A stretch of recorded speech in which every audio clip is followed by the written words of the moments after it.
देखिए जो मध्यम जो सिंचाई परियोजना है उसकी अपन बात करते हैं। तो देखिए मध्यम सिंचाई परियोजना के अंदर आपको ध्यान रखना है जो एरिया है वो आपका 2000 से 10,000 हेक्टेयर के बीच में होना चाहिए। और कुछ परियोजनाओं के मैं आपके नाम लिख के लाया हूँ, ये थोड़ा सा आपको देखना है। उसके बाद में अपन और ज़्यादा इसकी जो छोटी छोटी परियोजनाएं हैं इससे रिलेटेड एग्जाम में प्रश्न पूछे जाते हैं। तो देखिए जैसे छापी झालावाड़ के अंदर है, चोली झालावाड़, आपको जगह पूछेंगे भाई ये परियोजना राजस्थान के अंदर किस जिले के अंदर, चूँकि इतनी बड़ी नहीं है, बड़ा कमांड एरिया नहीं है, क्षेत्रफल इसका जो है वो बहुत कम है। तो उस लिहाज से आप जिला थोड़ा सा ध्यान रखोगे तो प्रश्न आपका हो जाएगा। पांचना बांध करौली में है, मोरेल बांध दूसा के अंदर है, बैंतली बारा के अंदर है, परवन भी बारा में है, उरई चित्तौड़ के अंदर है, गंभीरी चित्तौड़ में है, मेजा हमने पढ़ा बांध भीलवाड़ा के अंदर, अडवान बांध भीलवाड़ा के अंदर, खारी सोम कागदर उदयपुर में है, सावन भादो कोटा के अंदर, जसवंत सागर जिसको अपन पिच्चाक बांध भी बोलते हैं, ये कहाँ पे है, जोधपुर के। तो ये आप थोड़ा सा जो मध्यम प्रकार की जो सिंचाई परियोजना है वो है। उसके बाद में हम बात करते हैं लघु। तो लघु सिंचाई परियोजना 2000 हेक्टेयर तक का जो कमांड क्षेत्रफल है, तो वहाँ पे जो परियोजनाएं होती इस तक की, तो वो आपकी लघु सिंचाई परियोजना होती। तो कुल मिलाकर के ये है कि राजस्थान के अंदर ये 4 मेजर आपकी इरिगेशन सिस्टम है, प्रोजेक्ट है, जिसमें बहुउद्देशीय, वृहद, मध्यम और लघु। ठीक है, अब देखिए अपन सबसे पहले बात करते हैं बहुउद्देशीय सिंचाई परियोजना। और बहुउद्देशीय जो परियोजना है उसमें आज अपन डिस्कस करेंगे सबसे पहले भाखड़ा नांगल बहुउद्देशीय सिंचाई परियोजना। तो देखिए भाखड़ा नांगल, देखिए कई बार स्टूडेंट के दिमाग में आता है, मैं आपको थोड़ा सा बताऊं कि राजस्थान के अंदर भाखड़ा नांगल परियोजना है, ये राजस्थान, पंजाब और हरियाणा का संयुक्त आपका प्रोजेक्ट है, पंजाब, हरियाणा, राजस्थान। तो पहला आपको ये याद रखना है कि भाखड़ा नांगल जो बहुउद्देशीय परियोजना है पंजाब, हरियाणा, राजस्थान की है। और यहाँ पे कई बार प्रमुख बांध से रिलेटेड प्रश्न पूछा जाता है। तो यहाँ आपको पता है सतलज नदी पर कुछ बांध बने हुए हैं, जिसमें भाखड़ा बांध और नांगल बांध दोनों अलग अलग है। और आपको लोकेशन भी ध्यान रखना, भाखड़ा बांध की मैं बात करूँ तो ये आपको पता है हिमाचल प्रदेश के अंदर बिलासपुर के अंदर, कहाँ पे है, हिमाचल प्रदेश के अंदर बिलासपुर। मैं नांगल बांध की बात करूं तो ये रोपड़ पंजाब के अंदर, याद रखना। ठीक है, तो पहला आपको याद रखना है भाखड़ा जो बांध है वो आपके बिलासपुर हिमाचल प्रदेश के अंदर है, और ये आपका नांगल जो बांध है वो रोपड़ पंजाब में है। देखिए भाखड़ा जो बांध है इसको राष्ट्र को कब समर्पित किया गया, तो ये आपको याद रखना 1963, 22 अक्टूबर 1963। और आपको पता है जब इसका उद्घाटन और राष्ट्र को समर्पित किया गया तब नेहरू जी ने कहा, और क्या भाखड़ा नांगल को क्या बोला कि new temple of resurgent India. ठीक है, ये कई बार आपको स्टेटमेंट पूछा जाता है, new temple of resurgent India. ठीक है, ये थोड़ा सा आपको याद रखना है। अब देखिए यदि मैं भाखड़ा नांगल की बात करूं तो इसके दोनों किनारे, बायां किनारा और दायां किनारा। ठीक है, तो बायां किनारा और दायां किनारा, जहां पे बाएं किनारे पर 594 मेगावाट बिजली का उत्पादन होता है और इस किनारे पर 785 मेगावाट। ठीक है, और एक चीज और याद रखना आपको, इस भाखड़ा नांगल जो बांध है इसके पीछे एक बहुत बड़ा जलाशय बना हुआ है, और उस जलाशय का जो नाम है वो है आपका गोविंद सागर जलाशय। तो ये भी आपको याद रखना। आगे आपको पता है कि पीछे जो स्टोरेज कर का जो जल है वो ऊपर से जब गिराया जाता है तब आपके हाइड्रो इलेक्ट्रिसिटी बनती है। तो बायां और दायां, ठीक है, ये बायां है, ये आपका दायां किनारा। ठीक है, तो ये दोनों आप अच्छे से याद रखना। ठीक है, तो दोनों किनारों से लगभग 594 मेगावाट और 785 मेगावाट। ठीक है, उसके बाद में हम नांगल बांध की बात करें तो ये रोपड़ पंजाब के अंदर है, और भाखड़ा से 13 किलोमीटर क्या है, नीचे की ओर है, ये भी याद रखना आपको। और आपको पता है इसकी दोनों शाखाएं, एक है गंगोवाल शाखा और दूसरी आपकी कोटला शाखा। तो यहाँ से दोनों से बराबर 77.65 मेगावाट, 77.65 मेगावाट बिजली का उत्पादन होता। और इन दोनों को मिलाकर के इस भाखड़ा नांगल जो परियोजना है बहुउद्देशीय परियोजना, यहाँ से कुल जो विद्युत उत्पादन होता है वो लगभग 1534.3 मेगावाट। और आपको पता है 1959 के अंदर पंजाब और राजस्थान के मध्य समझौता हुआ, और इस समझौते में आपको याद रखना है राजस्थान को विद्युत और पानी कितना देना तय हुआ। तो ये आपको कई बार एग्जाम में पूछा जाता है, 15.22% विद्युत और पानी दोनों। तो टोटल कितना है, 1534.3 है। इसमें से राजस्थान को कितना देना तय हुआ, 15.22% विद्युत और पानी दोनों। ठीक है, तो इस तरह से आप दोनों इसके हिस्से अच्छे से ध्यान रखिएगा। और आपका भाखड़ा बांध अलग है, नांगल बांध अलग है, एक बिलासपुर हिमाचल प्रदेश में है, दूसरा आपका रोपड़ पंजाब में है। ठीक है, और इसके दो किनारे हैं। उसी तरह से अपन नांगल बांध की बात रहे तो गंगूवाल शाखा है, एक कोटला शाखा है, ठीक है। तो कुल मिलाकर के इन दोनों आपके बांधों से जो विद्युत का उत्पादन होता है वो आपके 1534.3 मेगावाट है।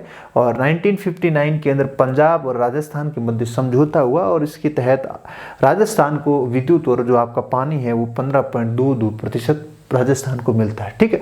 तो इसलिए ये इंपॉर्टेंट है चूंकि राजस्थान भी साथ में है, पंजाब, हरियाणा और राजस्थान, ठीक है। तो भाखड़ा नांगल इंपॉर्टेंट है, पूछा जा सकता है। उसके बाद में अगली बहुउद्देशीय परियोजना है वो आपकी व्यास परियोजना है। और मैं व्यास परियोजना की बात करूं तो ये भी आपके पंजाब, हरियाणा और राजस्थान का प्रोजेक्ट है। और ये कौन सी नदी पर है? व्यास नदी पर, हिमाचल प्रदेश के अंदर। इसके ऊपर दो बांध बने हुए हैं जो बड़े इंपॉर्टेंट है। जिस तरह से हमने भाखड़ा नांगल बांध की बात की तो उस पर भी दो बांध है और आपके व्यास परियोजना में भी दो बांध, एक आपका पोंग बांध है, दूसरा आपका पंडोह बांध है। ये दोनों बांध आपको अच्छे से ध्यान रखना है। और ये कौन कौन से राज्य में है? मैं पोंग बांध की बात करूं तो ये हिमाचल प्रदेश के कांगड़ा जिले के अंदर है। और पंडोह बांध की मैं बात करूं तो ये मंडी के अंदर है, हिमाचल प्रदेश, ठीक है। तो आप हिमाचल प्रदेश ध्यान रखिएगा। और फिर अपन बात करते हैं ये जो पोंग बांध है, इस बांध को क्यों बनाया गया, इस बनाने का इसका जो पर्पज है, उद्देश्य है, उसकी अपन बात करें।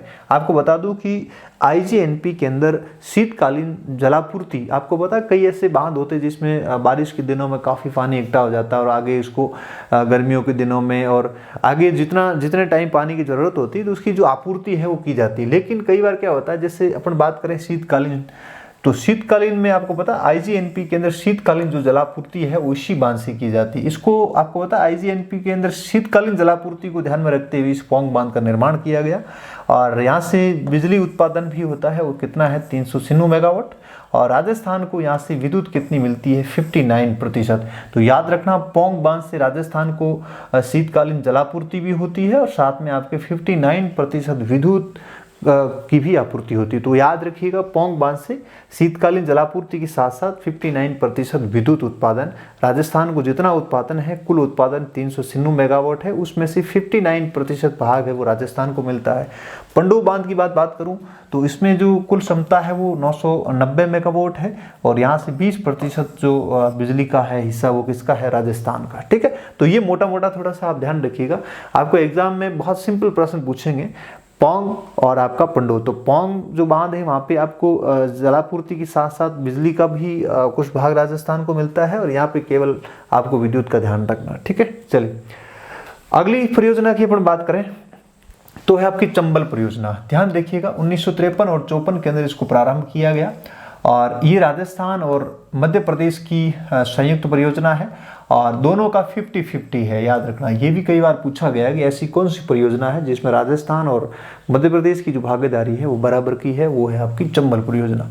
अब देखिए चंबल परियोजना के निर्माण के संदर्भ में बात करें तो 3 चरणों की बात करेंगे अपन। सबसे पहले चरण की बात करें तो पहले चरण के अंदर 2 बांधों का निर्माण हुआ, एक आपका गांधी सागर बांध, दूसरा आपका कोटा बैराज। गांधी सागर बांध है वो मंदसौर एमपी के अंदर है और कोटा बैराज है वो राजस्थान कोटा के अंदर है, ठीक है। अब इन दोनों बांधों का निर्माण हुआ और यहाँ पे लगभग आप मान के चलिए 115 मेगावाट बिजली का उत्पादन होता है गांधी सागर और कोटा बैराज। मैं द्वितीय चरण की बात करूं तो सेकंड चरण के अंदर, सेकंड फेज के अंदर राणा प्रताप सागर बांध का निर्माण और यहाँ से जो आपके विद्युत उत्पादन होती है वो कितनी 172 मेगावाट। उसके बाद मैं तीसरे चरण की बात करूं तो यहाँ पे जवाहर सागर बांध और यहाँ से 99 मेगावाट इलेक्ट्रिसिटी का प्रोडक्शन होता है। और कुल मिलाकर के इन तीनों चरणों को जब अपन जोड़ते हैं तो इस चंबल परियोजना से 386 मेगावाट बिजली का उत्पादन होता है। और दोनों का जो हिस्सेदारी है एमपी और राजस्थान की वो क्या है 50-50 वाली हिस्सेदारी है, ठीक है। तो ये ध्यान रखिएगा, बहुत ही ईजी है। 3 चरण है, 4 बांध है। पहले चरण में 2 बांधों का निर्माण और यहाँ पे 115 मेगावाट बिजली का उत्पादन और फिर द्वितीय चरण के अंदर राणा प्रताप सागर बांध और यहाँ पे मैक्सिमम 172 मेगावाट और इसके अलावा आपका थर्ड जो फेज है वहाँ पे जवाहर सागर बांध है और यहाँ से 99 मेगावाट इलेक्ट्रिसिटी का प्रोडक्शन होता है, ठीक है। उसके बाद में हम लास्ट परियोजना की बात करें, बहुउद्देशीय परियोजना में माई परियोजना। ये समझौता 1966 में हुआ था और 1971 से ये शुरू हो गया था दोनों के मध्य। तो याद रखना राजस्थान और गुजरात याद रखिएगा। और यहाँ पे कई बार अपन जो हिस्सेदारी उसमें गड़बड़ कर देते हैं, तो ध्यान रखिएगा राजस्थान की हिस्सेदारी आपके गुजरात से थोड़ी सी कम है, राजस्थान की 45 है, गुजरात की कितनी है 55 है। ठीक है, तो 45 और 55 ये याद रखना है। माही परियोजना समझौता 1966 में हुआ राजस्थान और गुजरात। देखिए अब इस परियोजना की अपन बात करें तो यहाँ पे 2 बांध है जो बड़े इंपॉर्टेंट है। तो इस परियोजना के अंदर पहले बांध की मैं बात करूं तो फर्स्ट जो बांध है आपका माही बजाज सागर बांध है, और ये राजस्थान के अंदर बोरखेड़ा बांसवाड़ा के अंदर स्थित है। और इसकी लंबाई की मैं बात करूं तो ये बांध लगभग आपके 3109 मीटर लंबा है, और लगभग 1983 के अंदर ये बांध पूर्ण हो गया था। और यहाँ पे जो बिजली का उत्पादन याद रखिएगा, पहले दोनों फेज के अंदर आपके दोनों बांधों का निर्माण हुआ, और थर्ड फेज के अंदर यहाँ पे इलेक्ट्रिसिटी जो पावर प्रोजेक्ट है हाइड्रो इलेक्ट्रिसिटी का, तो वो आपका लगा था। और यहाँ पे जो बिजली का उत्पादन है वो 50 मेगावाट के आसपास है। और एक चीज़ और ध्यान रखना, और ये जो बांध है इसमें आपको पता है कि राजस्थान के अंदर बांसवाड़ा जो जिला है वहाँ पे काफ़ी सारा इस पानी से काफ़ी आसपास के क्षेत्रों के अंदर बहुत ज़्यादा फायदा है यहाँ पे। तो माही बजाज सागर आप जरूर याद रखना। ठीक है, महत्वपूर्ण है, 1983 के अंदर ये क्या हो गया था, पूर्ण हो गया था। उसके बाद में सेकंड बांध की बात करें तो ये है आपका कागदी पिकअप बांध। और ये जो कागदी पिकअप बांध है ये राजस्थान में नहीं गुजरात के अंदर है। और यहाँ पे जो इलेक्ट्रिसिटी का जो प्रोडक्शन है वो आपका कितना है, विद्युत का जो उत्पादन है वो आपका 90 मेगावाट। और कुल मिलाकर के इन दोनों बांधों से जो माही परियोजना के अंदर अपन विद्युत उत्पादन की बात करें तो वो कितना है आपका 140 मेगावाट। और इस 140 मेगावाट में राजस्थान और गुजरात का जो हिस्सेदारी है वो कितनी है, 45-55 की है। ठीक है, तो ये मोटा मोटा इन दोनों बांधों का आप अच्छे से याद रखिएगा। यहाँ से प्रश्न आपको बहुत ही सीधा पूछा जाता है, ज़्यादा इतना गहराई में जाके प्रश्न नहीं पूछा जाता। बेसिक चीज़ें यदि आपको पता है तो कोई ज़्यादा दिक्कत नहीं आएगी। ठीक है, तो इस क्लास में हमने आज बहुउद्देशीय जो परियोजना थी उसकी अपन बात की थी, जिसमें मेन हमने सबसे पहले भाखड़ा नांगल बांध परियोजना की बात की, उसके बाद में हमने व्यास परियोजना की बात की, फिर चंबल परियोजना और फिर आपकी माही परियोजना। तो ये 4 आपकी बहुउद्देशीय परियोजना है, महत्वपूर्ण है राजस्थान के दृष्टिकोण से, एग्जाम के दृष्टिकोण से, और सिलेबस में भी आपको अलग से बहुउद्देशीय परियोजना दी हुई है। तो उस लिहाज से यहाँ से प्रश्न बनने की संभावना है। अगली क्लास के अंदर हम राजस्थान के अंदर वृद्ध परियोजना है, मध्यम परियोजना है और आपकी जो छोटी निम्न परियोजना है उनके संदर्भ में अपने एक एक करके बात करेंगे, जिसमें सबसे महत्वपूर्ण आपकी IGNP और नर्मदा नहर परियोजना, गंगा नहर परियोजना। तो ये कुछ बड़ी बड़ी परियोजनाएं हैं, उसको अपन डिटेल से पढ़ने का प्रयास करेंगे। Thank you so much.